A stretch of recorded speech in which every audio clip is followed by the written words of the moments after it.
Welcome back to my channel. I'm Wilby TV. Nagpa-vlogs nga po ako ng iba't ibang uri ng halaman, natural na halaman gamot. Nagtuturo din po ng tips tutorial tungkol sa iba't ibang uri ng natural na halaman gamot. Kung bago lang po kayo dito sa channel ko, huwag niyong kalimutan mag-subscribe, mag-likes, may simbolo pong ganyan. Huwag na rin pong kalimutan i-share sa friends and family kung mahilig po kayo dito sa binablogs ko ng iba't ibang uri ng halaman gamot. Pagtuturo ng tips tutorial tungkol sa iba't ibang uri ng halamang gamot na natural. Sa tulong po ng channel nito ay marami po kayo natutunan. Sa paligid ng bahay ninyo, minukuha kayo yung mga libreng gamot na natural. Bago ko po umpisahan, maraming salamat nga po sa new subscriber, new viewer, all subscriber, all viewer. Maraming salamat po sa inyong suporta. Sana po ipatuloy niyo suportahan na yung channel ko para lalo pa po mag-grow at marami pa po natin matulungan na mahihirap nating mga kababayan na umaasa sa mga libreng gamutan sa paligid ng bahay nila. Ay nakukuha silang mga natural na halamang gamot sa tulong ng channel ito. Ang iti-tips tutorial ko po ngayon, yung kayo po ba ay nahihirapan tumulog or hindi po kayo makatulog. Ito po yung tips para sa inyo. Isa-isahin po ninyo para matutunan po ninyo lahat ito. Tapusin po ninyo ang video hanggang sa huli kung interesado kayo dito sa video ko. Tips number 1, kung hindi po kayo makatulog at galing kayo sa trabaho, buong maghapon kayo ay nakabilad sa initan, tapos nakapahinga na kayo, matagal na kayo nakapahinga ng gabi, hindi nga kayo makatulog, maligo po kayo. Kapag kayo po ay naligo, yung init ng katawan ninyo magdidiskarga niyan o magre-rest siya ng kalahati. Yung init ninyo lalabas sa katawan, yan, dadalawin na kayo ng antok o pagka antokin nga kayo pag kayo naligo, siyempre na press ko yung katawan mo, makakatulog ka na. Yan po yung tips number 1. Tips number 2, para ikaw makatulog, uminom ka ng alak, red wine, white wine, beer, kung hindi bawal sa inyo yung beer, pero katamtaman lang. Huwag kang iinom ng sobrang dami, mga halimbawa, red wine, mga 3 shot, white wine, mga 5 shot kung kaya ninyo, yung tipong makakatulog kayo. Kung hindi bawal sa inyong alak, uminom kayo. Pero kung bawal, huwag ninyong gawin. Yan po yung tips number 2. Tips number 3, para ikaw ay makatulog, magpatugtog ka ng mga love song.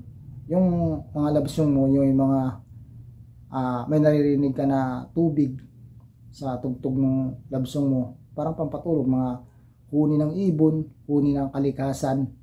Kapag ganyan yung tugtog mo at o music mo, ang mangyayari niyan, unti-unti na dadalawin ka ng antok hanggang sa tuluyan ka na makatulog ng mahimbing. Yan po yung tips number 3. Tips number 4, para makatulog ka ng maayos at dalawin ka ng antok, kung sa inyo meron ka na mga gamit sa gym, mag-exercise ka muna. Kung mayroong marapit na parke sa inyo, takbo-takbo ka muna, mag-jogging or mag-barbell ka, or kung meron kang barbilan sa inyo, yung meron ka ng mga equipment na binili sa gym. Yung iba kasi sa ibang bahay, kapag maunlad yung buhay, bumibili ng mga equipment na sa gym. Yan, pwede ka nang magpapawis. Alam mo ba, kapag ikaw ay napawisan, napagod ka, madali kang makakatulog. Yan po yung tips number 4. Tips number 5, para ikaw ay makatulog, kung may partner ka o may girlfriend ka or may asawa ka, makipag-sex ka. Siyempre kung nakatatlo ka or isa, siyempre yung dugo mo lalabas yan. Oras na yung dugo mo ay lumabas or lumabas yung sperm mo at ikay nakapag-sex nga, pagod na pagod ka niya, siyempre di ba, pawisan ka. Yan, number 1 na pahimbing ang tulog mo kapag nakipag-sex ka kung may partner ka. Yan po yung tips number 5. Tips number 6, para ka pa makatulog, ito yung gawin mo.